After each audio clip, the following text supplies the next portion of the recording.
ரணிலுக்கு விழுந்த சாட்டையடி படலந்த விவகாரத்தின் முடிவை அறிவித்த அரசாங்கம். சாணக்கியனின் குற்றச்சாட்டை ஏற்க மறுத்த நாமல் ராஜபக்ஷ. கனியமுள்ள சஞ்சீவ படுகொலை நாட்டை விட்டு பறந்த செவ்வந்தி. பறிக்கப்படுமா ரணிலின் குடியுரிமை கடும் அழுத்தத்தில் அரசு சாடும் சம்பிக்க. வெளிநாடு செல்ல உள்ள இலங்கையர்களுக்கு வெளியான அவசர அறிவிப்பு. தேசப்பந்து தென்னக்கோனை கைது செய்ய வேண்டாம் வெளியான அறிவிப்பு. இலங்கையில் தனிநபர் ஒருவருக்கு தேவைப்படும் குறைந்தபட்ச பணம் குறித்து வெளியான புதிய தகவல். நாளை வேலைநிறுத்தத்தில் ஈடுபடும் தாதியர் சங்கம். பட்டளந்த ஆணைக்குழு அறிக்கை அடிப்படையில் அரசாங்கம் சட்ட நடவடிக்கை எடுக்கும் என அமைச்சர் நலிந்து ஜெயதிச தெரிவித்துள்ளார். முன்னாள் ஜனாதிபதி ரணில் விக்ரமசிங்க பட்டளந்த ஆணைக்குழு அறிக்கை தொடர்பில் விசேட அறிவிப்பின் பின்னர் அமைச்சரின் இந்த கருத்து வெளியாகியுள்ளது. இந்த நிலையில் படலந்த ஆணைக்குழு அறிக்கை குறித்து ரணில் விக்ரமசிங்க பேசுவதற்கு தற்போது மிகவும் தாமதமாகிவிட்டதாகவும் அவர் அதன்போது குறிப்பிட்டுள்ளார். வாக்குறுதியளித்தபடி அரசாங்கம் அறிக்கையை நாடாளுமன்றத்தில் தாக்கல் செய்தது ஏப்ரல் 10 மற்றும் மே மாதங்களில் 2 நாள் விவாதத்தை நடாத்த திட்டமிட்டுள்ளதாகவும் ஊடகங்களுக்கு அமைச்சர் நலிந்து ஜெயதிச அறிவித்துள்ளார். இதேவேளை இந்த விவகாரம் தொடர்பாக ஒரு குழுவை நியமிக்க அரசாங்கம் முடிவு செய்துள்ளதாகவும் அறிக்கையை சட்டமாதிபர் திணைக்களத்திற்கு அனுப்ப உள்ளதாகவும் அவர் தெரிவித்துள்ளார். விவாதத்தை நடத்துவதற்கு எதிராக ஐக்கிய தேசிய கட்சி மற்றும் எதிர்க்கட்சித் தலைவர் சஜித் பிரேமதாசவின் ஐக்கிய மக்கள் சக்தியும் வாதிட்டதாகவும் விவாதத்திற்கான திகதியை அரசாங்கம் முடிவு செய்துள்ளதாகவும் அமைச்சர் அதன்போது கூறியுள்ளார். இந்த நிலையில் நாட்டின் ஜனநாயகம் மற்றும் நீதிக்காக இந்த விவாதத்தை நடாத்த உள்ளதாகவும் மக்கள் உண்மைகளை அறிய வேண்டும் என்றும் அவர் வலியுறுத்தியுள்ளார்.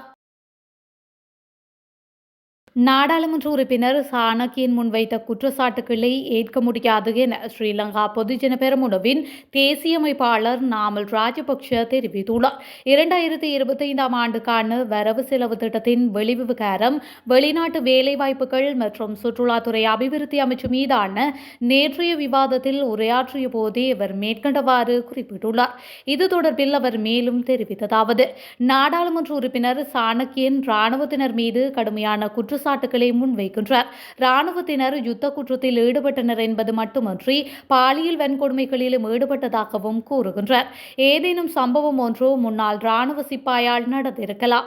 ஒரு நபரின் செயற்பாட்டை முழு இராணுவத்தினருடனும் தொடர்புபடுத்த வேண்டாம். பாதாள கும்பல் தொடர்பில் ஏதேனும் பிரச்சனை இருந்தால் அதிகம் தலையீடு செய்து தேவையான நடவடிக்கைகளை முன்னெடுக்கலாம். அந்த நடவடிக்கைகளை எடுக்கும் போது நாங்கள் உங்களை பாதுகாக்கின்றோம். பாதாள உலக கும்பலை ஒழிக்க நடவடிக்கை எடுக்கப்படும் போது பிலிப்பைன்ஸில் நடந்ததை போன்று மனித உரிமைகள் மீறப்பட்டுள்ளதாக உங்களை நீதிமன்றத்திற்கு கொண்டு செல்ல நாங்கள் இடமளிக்கப் போவதில்லை. இதனால் இறுதியில் நாடே வீழ்ச்சியடையும். வெறுப்புணர்வற்ற அரசியலை இங்கே கட்டியெழுப்ப வேண்டுமாயின் அரசு என்ற விடயத்தில் நாம் எல்லோரும் ஒரே நிலைப்பாட்டில் இருக்க வேண்டும் என அவர் மேலும் தெரிவித்துள்ளார். பட்டளந்த ஆணைக்குழு அறிக்கை தொடர்பாக முன்னாள் ஜனாதிபதி ரணில் விக்ரமசிங்க இன்று சிறப்பு அறிக்கை ஒன்றை வெளியிடவுள்ளார். பட்டளந்த ஆணைக்குழு அறிக்கையை அடிப்படையாக கொண்டு முன்னாள் ஜனாதிபதி ரணில் விக்ரமசிங்கவின் குடியுரிமை பறிக்கப்படுமா அல்லது அவர் மீது வழக்கு தொடரப்படுமா என்று முன்னாள் அமைச்சர் சம்பிக்க ரணவக்க கேள்வி எழுப்பியுள்ளார். கொழும்பில் களமிறக்கப்பட உள்ள வேட்பாளர்கள் வேட்புமனுவில் கையெழுத்திடும் நிகழ்வின் பின்னர் ஊடகங்களுக்கு கருத்து வெளியிடும் போதே சம்பிக்க ரணவக்க இதனை தெரிவித்துள்ளார். பட்டளந்த ஆணைக்குழு அறிக்கை தொடர்பில் அரசாங்கம் அதன் அடுத்த கட்ட நடவடிக்கை என்ன என்பதை தெரிவிக்க வேண்டும். இந்த நடவடிக்கைகள் அரசியல் நோக்கத்திற்காக முன்னெடுக்கப்படவில்லை. அரசியல் நோக்கம் இருந்திருந்தால் இந்த அரசாங்கம் ஆட்சிக்கு வந்தவுடனேயே இவ்வாறான விடயங்கள் தொடர்பில் விசாரணைகள் முன்னெடுக்கப்பட்டிருக்கும். இது அல் ஜசீரா எழுப்பிய கேள்வியால் ஏற்பட்ட விளைவாகும். இந்த அரசாங்கம் எதிர்கொண்ட மிகப்பெரிய பிரச்சனை என்னவென்றால் இந்த குறிப்பிட்ட அறிக்கைகளை பொதுமக்களுக்கும் சர்வதேச சமூகத்திற்கும் குறிப்பாக ஐக்கிய நாடுகள் மனித உரிமைகள் பேரவைக்கும் முறையாக விளக்கவில்லை. எவ்வாறு இருப்பினும் இதனை ஒரு சாரர் மீது மாத்திரம் சுமத்துவது பொருத்தமானதாக நாம் கருதவில்லை. 1987 முதல் 1990 வரை இருதரப்புகளுமே இவ்வாறு கொலை செய்யும் போட்டிகளிலேயே இருந்தனர். அந்த வகையில் கொலைகளில் ஜேவிபியும் அன்று பங்கேற்றது. எனவே அவர்களுக்கும் இவ்விவகாரத்தில் பொறுப்பிருக்கின்றது என அவர் மேலும் தெரிவித்துள்ளார். அரசாங்க தாதியர் அதிகாரிகள் சங்கம் நாளை 3 மணி நேர வேலைநிறுத்தத்தில் ஈடுபட உள்ளதாக அறிவித்துள்ளது. அனுராதபுரம் போதனா மருத்துவமனையின் ஊழியர்களுக்கு முறையான பாதுகாப்பு மற்றும் வசதிகளை வழங்குவது குறித்து ஆராய்ந்து அறிக்கை சமர்ப்பிக்குமாறு சுகாதார அமைச்சின் செயலாளர் 3 பேர் கொண்ட குழு நியமிக்கப்பட்டுள்ளது. இந்த அறிக்கையை இம்மாதம் 24ஆம் தேதிக்கு முன்னர் அமைச்சின் செயலாளரிடம் சமர்ப்பிக்க வேண்டும் என்று அமைச்சகம் ஒரு அறிக்கையை வெளியிட்டுள்ளது. இதற்கிடையில் அரசாங்க தாதியர் அதிகாரிகள் சங்கம் நாளை காலை 10 மணி முதல் பிற்பகல் 1 மணி வரை 3 மணி நேரம் சேவையிலிருந்து விலக முடிவு செய்துள்ளதாக அதன் அழைப்பாளர் சமன் ரத்னபிரியா தெரிவித்துள்ளார். அதேவேளை நோயாளிகளை ஆபத்தில் ஆழ்த்தும், சிரமத்தை ஏற்படுத்தும் அல்லது சுகாதார சேவையை குறைமதிப்பிற்கு உட்படுத்தும் வகையில் யாராவது செயல்பட்டால் தற்போதைய அரசாங்கம் மக்களின் பக்கம் நின்று அவர்கள் சார்பாக முடிவுகளை எடுக்க கட்டமைக்கப்பட்டுள்ளது என்றும் அது தொடர்பாக தயக்கமின்றி செயல்படும் என்றும் சுகாதார மற்றும் ஊடக அமைச்சர் நலிந்த ஜெயதிச கூறியுள்ளார்.